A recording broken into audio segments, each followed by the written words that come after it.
स्वास्थ्य मंत्री मंगल पांडे ने अधिकारियों के साथ हालात की समीक्षा की है। एईएस और लू को लेकर के हालात की जानकारी ली गई है। सभी अस्पताल को अलर्ट मोड में रहने के निर्देश दिए गए हैं। इसके साथ ही सभी सिविल सर्जन को भी निर्देश दिए गए हैं। पर्याप्त मात्रा में दवा की उपलब्धता सुनिश्चित हो, यह भी कहा गया है। तो मंगल पांडे ने हालात की समीक्षा की है और जिस तरीके से एईएस के मामले बढ़े हैं और खास करके मुजफ्फरपुर इसकी चपेट में है, साथ ही साथ लू को लेकर के हालात जो है वो बदतर नजर आ रहे हैं। और पूरे बिहार की अगर बात करें तो तपती गर्मी से लोग परेशान हैं और ऐसे में बताया गया है कि अधिकारियों के साथ हालात की समीक्षा मंगल पांडे ने की है और साथ ही साथ मंत्री ने सभी अस्पताल को अलर्ट मोड में रहने का निर्देश दिया है।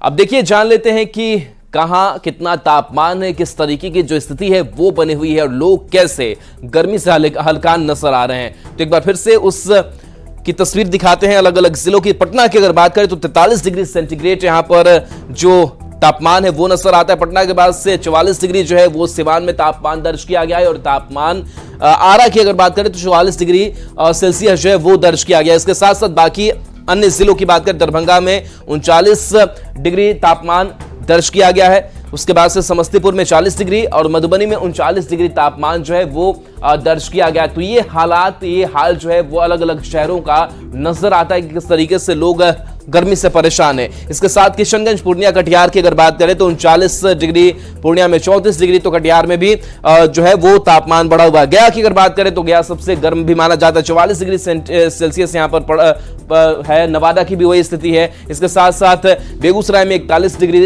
तापमान दर्ज किया गया, नालंदा में 43 डिग्री तापमान जो है वो दर्ज किया गया। इसके साथ साथ बेगूसराय में 41 डिग्री तापमान जो है वो दर्ज किया गया। तो गर्मी से जो है हाल है वो बेहाल है। और इस बीच एक खबर सामने आ रही है कि आज अभी भी जो गर्मी का प्रकोप है वो जारी रहने वाला है। इसके साथ खबर है कि 7 जिलों में गर्मी को लेकर के रेड अलर्ट जारी किया गया है। तो ये खबर बता रहे हैं जहां 13 जिले में गर्मी का ऑरेंज अलर्ट जो है वो जारी किया गया है। तो गर्मी से भी राहत नहीं मिलने वाली है। पटना में गर्मी को लेकर भी रेड अलर्ट जो है वो जारी किया गया है। तो बक्सर, भोजपुर, औरंगाबाद में लू चलने की बात कही जा रही है।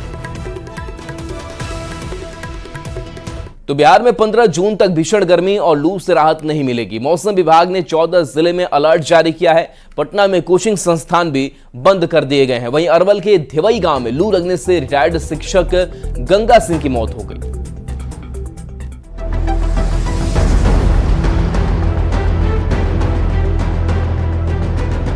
के धिवई गांव के रहने वाले रिटायर्ड टीचर गंगा सिंह यज्ञ में शामिल होने गए थे। लौटते समय लू लगी और अस्पताल पहुंचने से पहले ही इस दुनिया से विदा हो गए। इस तरह की प्रचंड गर्मी सिर्फ अरवल में ही नहीं पड़ रही, बिहार के ज्यादातर इलाकों में गर्म हवा के थपेड़ों ने जिंदगी की रफ्तार धीमी कर दी है। बढ़ते तापमान के बीच लू चलने से लोगों का घरों से निकलना मुश्किल हो गया है। तेज धूप और भीषण गर्मी ने लोगों का जीना मुहाल कर दिया है। हालात का अंदाजा इसी बात से लगा सकते हैं कि मौसम विभाग ने बिहार के 14 जिलों में रेड और ऑरेंज अलर्ट जारी किया है। गर्मी की तपिश और लू को देखते हुए आम लोगों को दोपहर 12 बजे से 3 बजे के बीच धूप में नहीं जाने को कहा गया है। विशेष तौर पर बुजुर्गों और बच्चों को गर्मी से ज्यादा सावधानी बरतने की सलाह दी गई है। यहां तक कि पटना में 15 जून तक सभी कोचिंग संस्थानों को बंद कर दिया गया है। खुद मुख्यमंत्री नीतीश कुमार ने भीषण गर्मी और लू को देखते हुए आपदा प्रबंधन विभाग और सभी जिलाधिकारियों को समुचित कार्रवाई करने का निर्देश दिया है। सभी जिलों के संवेदनशील स्थानों पर पानी के टैंकर पर्याप्त संख्या में रखने को कहा गया है।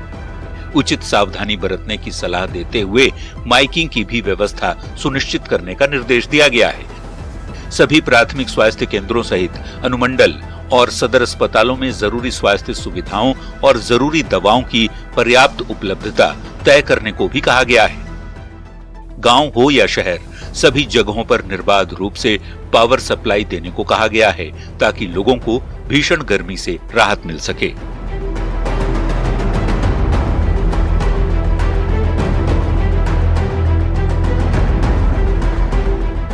अभी कुछ ही दिनों पहले की बात है, गर्मी की वजह से 50 से ज्यादा बच्चे बीमार हो गए थे। इसकी वजह से सरकार ने स्कूलों में छुट्टी घोषित कर दी। शिक्षकों के बेहोश होने की घटनाएं हुई तो सरकार ने शिक्षकों को भी राहत दे दी।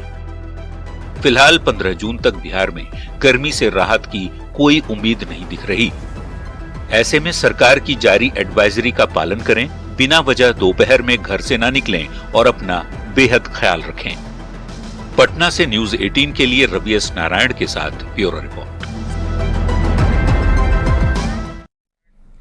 वहीं बेगूसराय के तिलरथ के पास आइसक्रीम बेचने वाले की लू लगने से मौत हो गई। मृतक संजीत गुप्ता जैमरा गांव का रहने वाला है। संजीत गुप्ता आइसक्रीम बेचकर घर लौट रहा था, तभी गर्मी के कारण बेहोश होकर गिर गया, जिससे उसकी मौत हो गई। फिलहाल पुलिस ने शव को पोस्टमार्टम के लिए भेज दिया है और आगे की कार्रवाई में जुटी हुई है।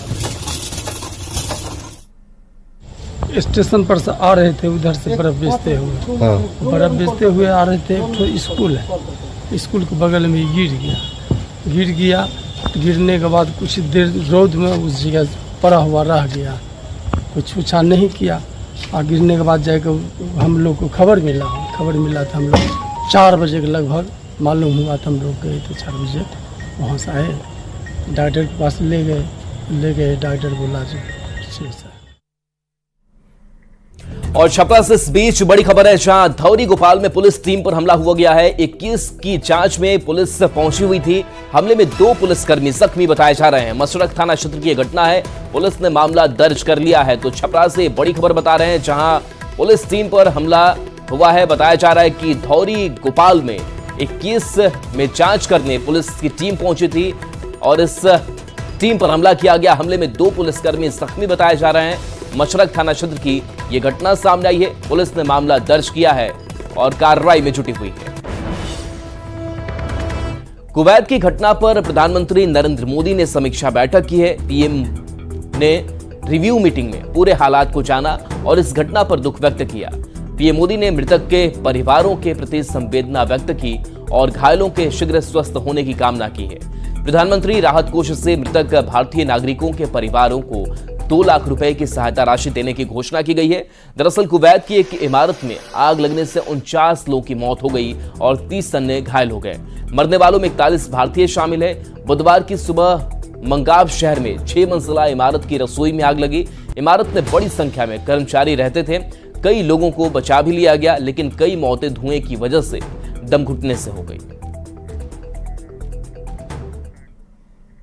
गोपालगंज से बड़ी खबर है, जहां 6 साइबर अपराधी गिरफ्तार किए गए हैं। 2 लैपटॉप, टैब, मोबाइल फोन भी इनके पास से जब्त किया गया है। 2 विदेशी सिम कार्ड भी बरामद हुए हैं। महादेव ऐप से ये ऑनलाइन ठगी करते थे। बरौली पुलिस ने कार्रवाई की है। तो गोपालगंज से ये बड़ी खबर आप तक पहुंचा रहे हैं, जहां 6 साइबर अपराधी शिकंजे में आए हैं और इनके पास से 2 लैपटॉप, टैब, मोबाइल फोन जब्त किया गया। इसके साथ साथ 2 विदेशी सिम कार्ड भी बरामद किया गया है।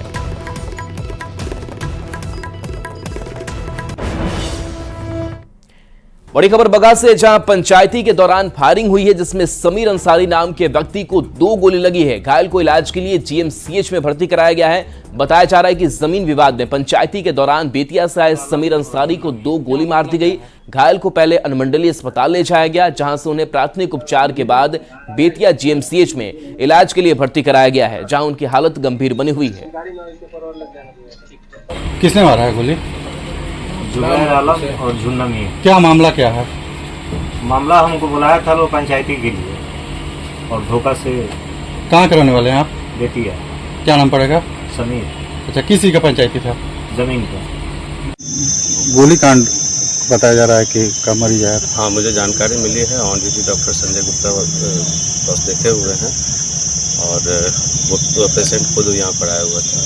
जो मुझे जानकारी मिली है तो फिर थाना को भी हम इंफॉर्मेशन किए हैं। उसका प्राइमरी ट्रीटमेंट करते हुए बेहतर इलाज के लिए बेतिया जीएमसीएच बेतिया रेफर किया गया। कितनी गोली लगी है, क्या चांसेस है उसका? वो चीज़ अभी हम लोग को बता। पुष्पम प्रिया चौधरी की द प्लूरल्स पार्टी के प्रदेश कार्यालय में असामाजिक तत्वों ने हमला कर दिया और कार्यालय में खड़ी गाड़ियों में काफी तोड़फोड़ भी की गई। घटना के बाद पार्टी के संयुक्त सचिव ने थाने में लिखित शिकायत दर्ज की है। फिलहाल पुलिस सीसीटीवी की फुटेज की मदद से मामले की छानबीन कर रही है।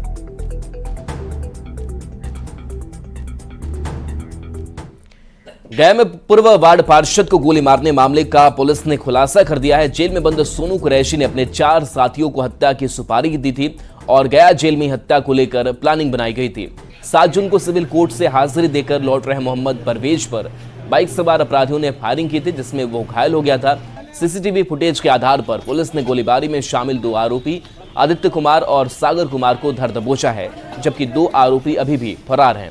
पुलिस के मुताबिक मोहम्मद परवेज और जेल में बंद सोनू कुरैशी दोनों एक हत्या मामले में जेल में बंद थे और दोनों के बीच जेल में ही अनबन हुई थी, जिसके बाद मोहम्मद परवेज जेल से छूटकर बाहर आया और उसको रास्ते से हटाने के लिए सोनू कुरैशी ने ही हत्या की साजिश रची थी और उसने अपने 4 साथियों को हत्या की सुपारी दी थी। फिलहाल इस मामले में 2 अपराधी की गिरफ्तारी हुई है, जबकि 2 फरार आरोपियों की गिरफ्तारी को लेकर पुलिस छापेमारी कर रही है। पुलिस इस मामले को लेकर जेल में बंद सोनू कुरैशी से भी पूछताछ करेगी। लोगों ने अपनी संलिप्तता भी स्वीकार करी और बताया गया कि सोनू कुरैशी और इस कांड के जो वादी हैं, ये दोनों चंदौती थाना कांड संख्या 132-23 में, जो कि एक मर्डर केस है, उसमें ये लोग जेल गए थे। वहीं पे इन दोनों के बीच में कुछ अनबन हुई और इसके बाद जो हमारे वादी थे वो जेल से निकल चुके थे और इसके बाद सोनू कुरैशी और इस कांड के जो मुख्य अभियुक्त हैं, उन लोगों ने जेल में उनकी दोस्ती हुई और इन लोगों ने हमारे वादी की हत्या की प्लानिंग करी। तो जो मुख्य अभियुक्त है, जो कि राहुल कुमार उर्फ राहुल रवानी हैं, इन्होंने जेल में बाहर आने के बाद बाकी के जो 2 अभियुक्त पकड़े गए हैं एवं एक और अभी है, उन लोग के साथ मिलकर इन 4 लोगों ने इस घटना को अंजाम दिया है। जो इन लोग के द्वारा बताया गया है कि जो जेल में सोनू कुरैशी बैठे हैं, उनके द्वारा इन लोगों को फायर किया।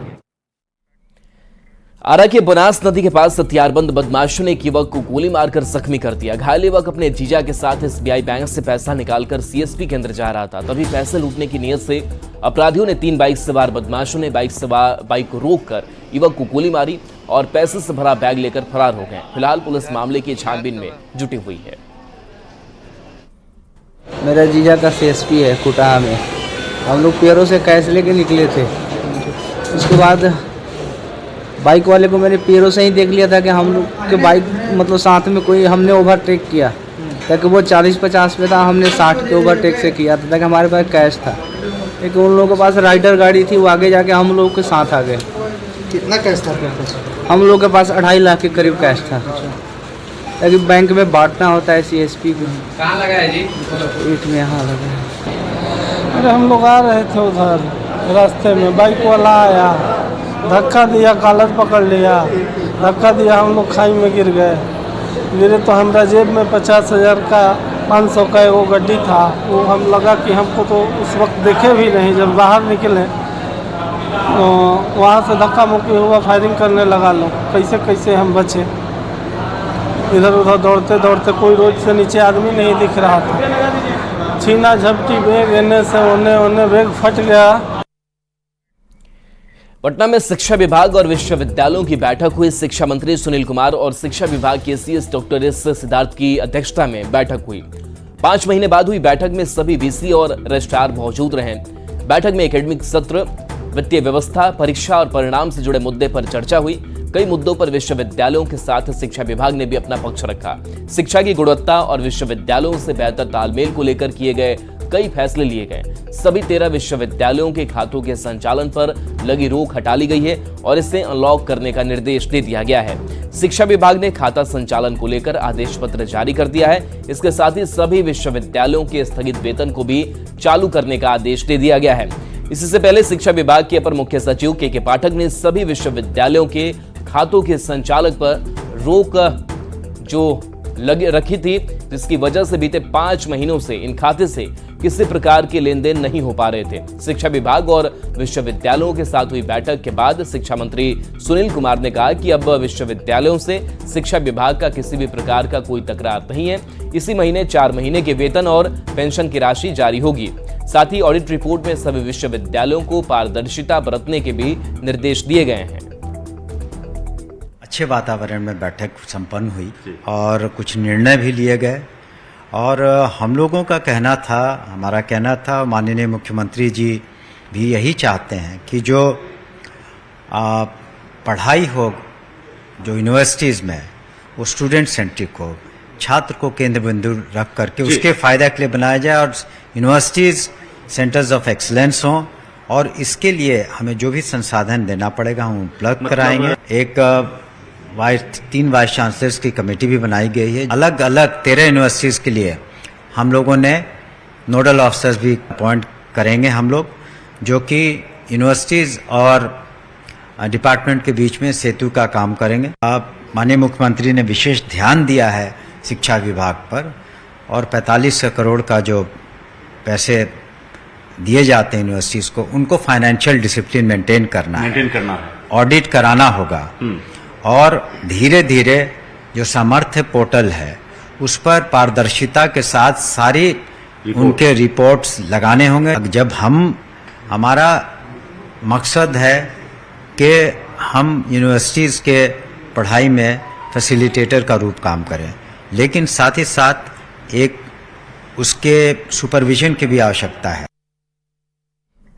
नीट के रिजल्ट आने के बाद दायर याचिकाओं पर आज सुप्रीम कोर्ट में सुनवाई होगी। नीट के रिजल्ट में ग्रेस मार्क और अन्य कमियों को लेकर कई याचिकाएं सुप्रीम कोर्ट में दाखिल की गई हैं। ये सभी याचिकाएं परीक्षा के नतीजे आने के बाद दाखिल की गई हैं। इन याचिकाओं में एडमिशन पर तत्काल रोक लगाने, परीक्षा प्रक्रिया और पेपर लीक की उच्च स्तरीय जांच करने की मांग की गई है। दरअसल national eligibility cum entrance test यानी कि नीट का रिजल्ट आने के बाद बवाल मचा हुआ है। दरअसल नीट के रिजल्ट्स में इस बार 67 परीक्षार्थियों को टॉपर घोषित कर दिया गया। 67 ऐसे स्टूडेंट्स थे जिन्होंने 720 में से 720 अंक हासिल किए। बढ़ते आगे, नीतीश कुमार और बीजेपी की नजर बिहार विधानसभा चुनाव पर है। पिछली बार एनडीए को महागठबंधन के मुकाबले मामूली बढ़त मिली थी। इसी जीत के फासले को और बढ़ाने के लिए नीतीश कुमार ने अभी से बिहार के सियासी पिच पर विरोधियों को मात देने के लिए फील्डिंग सजानी शुरू कर दी है। एनडीए का मिशन 2025।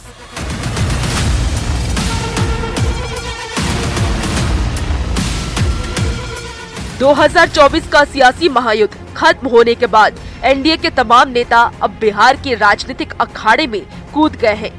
लक्ष्य है एक बार फिर बिहार में एनडीए की सरकार बनाना।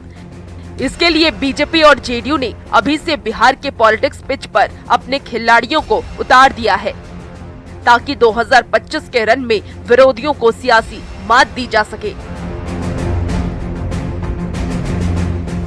2024 के लोकसभा चुनाव में एनडीए को 2019 के मुकाबले सीटें कम आई है। हालांकि विपक्ष को यहां बहुत ज्यादा बढ़त नहीं मिली, लेकिन जो सीटें विपक्षी गठबंधन जीतने में कामयाब रही है उस पर एनडीए का कब्जा था।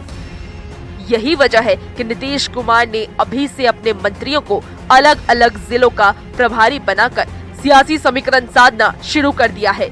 जिन मंत्रियों को अलग अलग जिलों का प्रभारी दिया गया है उनमें उप मुख्यमंत्री सम्राट चौधरी को पटना का प्रभार, उप मुख्यमंत्री विजय सिन्हा को भोजपुर और मुजफ्फरपुर का प्रभार, विजय चौधरी को पूर्णिया और नालंदा का प्रभारी बनाया गया। विजेंद्र यादव को वैशाली की जिम्मेदारी दी गई। संतोष कुमार सुमन औरंगाबाद में माहौल बनाएंगे। मंगल पांडे को दरभंगा और बेगूसराय का प्रभारी बनाया गया। मदन सहनी को सुपौल का प्रभार दिया गया। शीला मंडल को शेखपुरा और लखीसराय की जिम्मेदारी दी गई। संतोष कुमार सिंह भागलपुर के प्रभारी बनाए गए। जयंत राज को रोहतास और लेसी सिंह को मधुबनी का प्रभार दिया गया। रेणु देवी को सिवान का प्रभारी बनाया गया। ये तमाम मंत्री अपने अपने जिले में जाकर सरकार के विकास कार्यों की समीक्षा करेंगे और जिन्हें सरकार की योजनाओं का लाभ नहीं मिला है या वहां विकास के काम सही से नहीं हो रहे हैं, वहां काम करवाएंगे, ताकि विकास कार्यों के बदौलत 2025 के चुनावी माहौल को अपने पक्ष में करने में मदद मिले। Bureau report, news 18।